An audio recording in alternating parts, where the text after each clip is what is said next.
Hello? Hello. Hello? Hello. Just a moment, Murshid Hidayat. Thank you for joining us today. Welcome. Um, you want me to start? I want to just one moment because I'd like to make the screen bigger where we're seeing you. Hold on just one moment, please.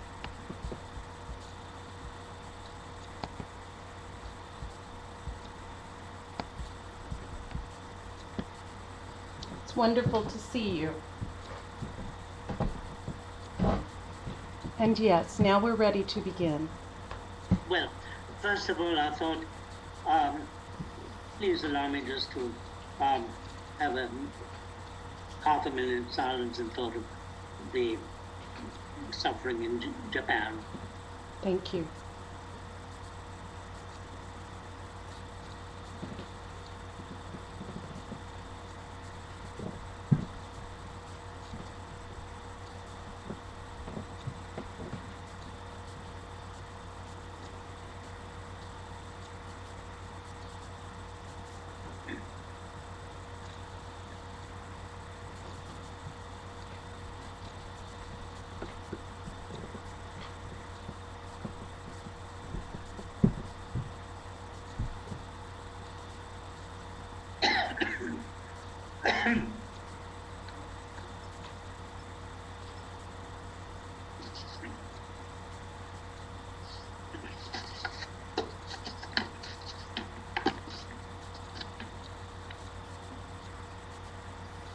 Murshid Hidayat, could you move your screen down just a little bit? We're only seeing the top of your head.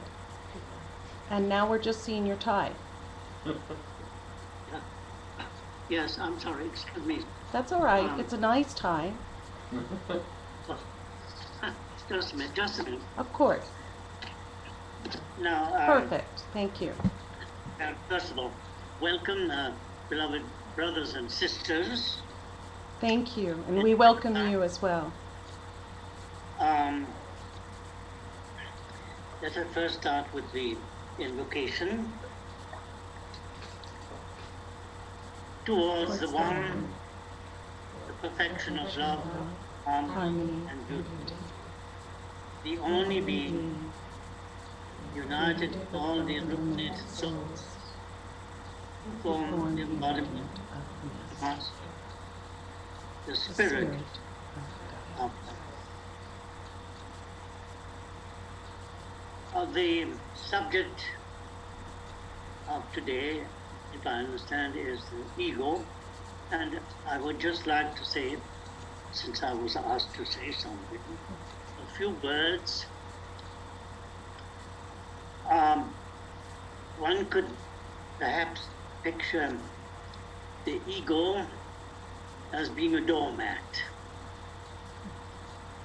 And if the doormat is dirty or ugly, it is repellent, and it's obvious that one doesn't feel quite at ease when entering the door, because one can imagine if the doormat is that repellent, probably what's the other side of the door might not be very uplifting. But on the other side, if the doormat is clean and nice looking, sometimes there's even an inscription saying welcome, one enters gladly and without hesitating, and one might expect to be welcomed in a nice, expected fashion. It's perhaps a funny way of explaining the ego, but it helps in many ways if one gives more thought to it. And then there's another way also of understanding the ego, perhaps seeing it as an energy, tremendous energy, which is either self-destructive or it is an energy which can help tremendously with energize others, encourage others, and help others. Because if it is used as a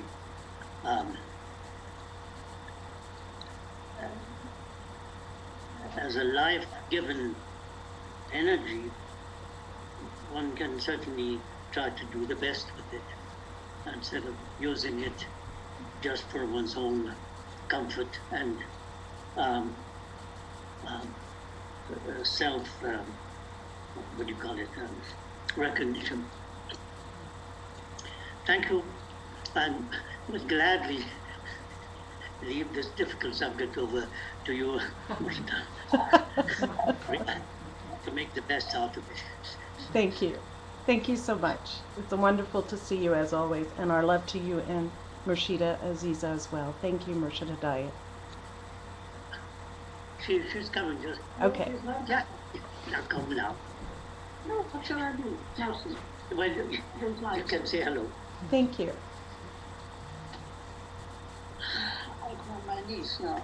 Oh, Hello. no. I give Hello. you a kiss Mwah. and say hello to all. Thank And have a you. good time.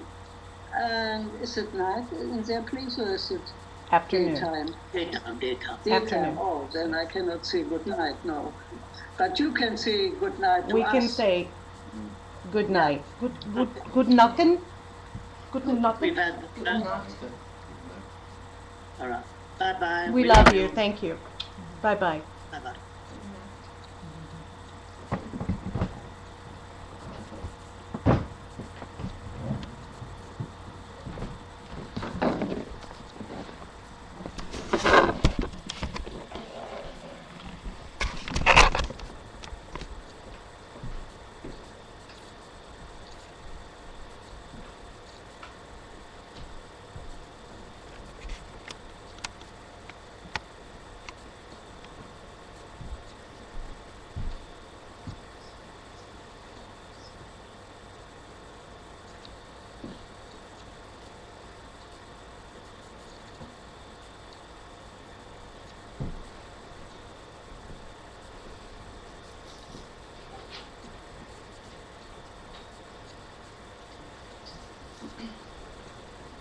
Well, as Murshid Hidayat said, it's a challenging subject, the subject of the ego, isn't it?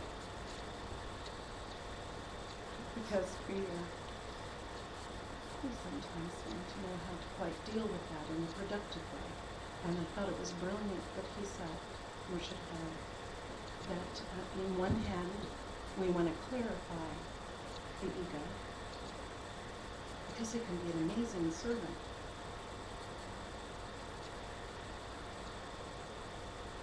But when the servant wants to be the master, then we have a problem. And so the subject today is abstinence. And that term is often interpreted in a certain way. I suppose maybe in our Western culture we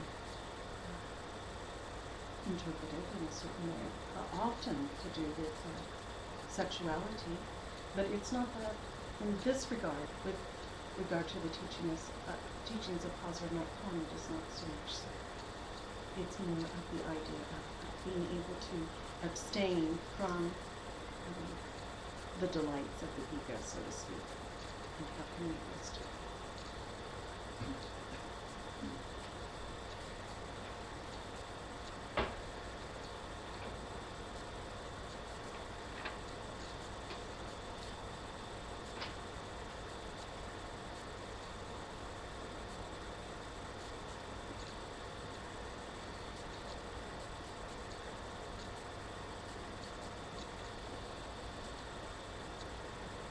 So again, the invocation of the Masters, saints, and prophets, and especially the Murshid, Hazrat Inayat Khan, and our Murshid, Hidayat Inayat Khan.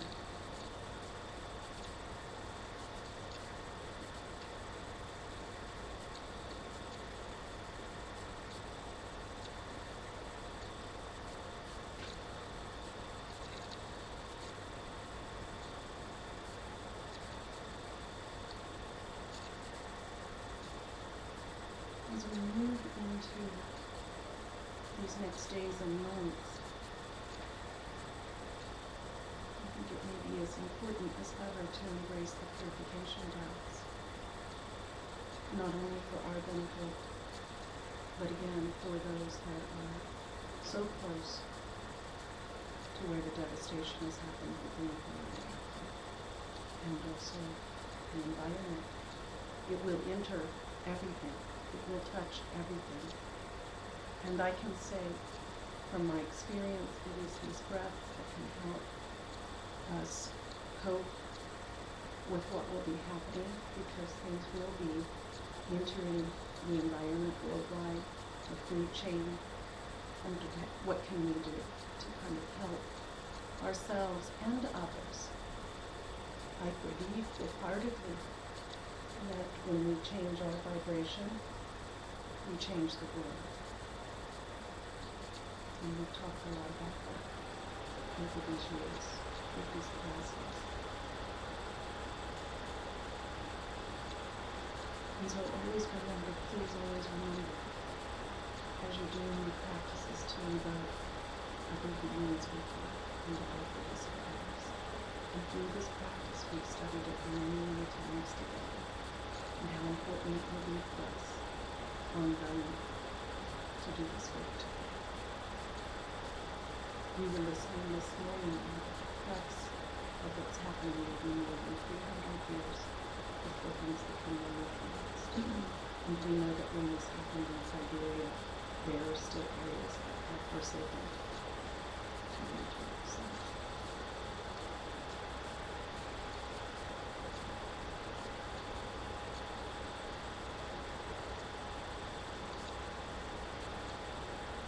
So the first breath, remember that we do these breaths in a cycle, and that we, as we breathe in the phrase, I inhale divine light and life. And as we breathe out, I radiate divine life and light. Listen again, the first phrase is, I inhale divine light, L-I-G-H-T, and life, L-I-F-E. And as we breathe out, I radiate divine life, L-I-F-E, and life, L-I-G-H-T. So the phrase slightly reverses. And with everything in your being, open your being to that divine light and life as you breathe in, and radiate it out as you breathe out. Offering it to the benefit of your own constitution and to the benefit of others. And remember the instructions that our Murshid, Pir-O-Murshid, Hazrat Night Khan gave us. He said that the breath should be natural, in a natural rhythm or swing, yet slightly fuller and slightly broader and deeper. So rhythmic, yet concentrated in the sense that we're expanding and opening to inhale divine light and life as we radiate and breathe out. Listen to that. So the first breath, we breathe in the nose and out the nose. In the nose and out the nose. In the traditional practice, the practice is given in a cycle of 5 breaths. In and out constitutes 1 breath. That is done 5 times. So we begin. And with concentration on the phrase, I inhale divine light and light. I radiate divine light and light.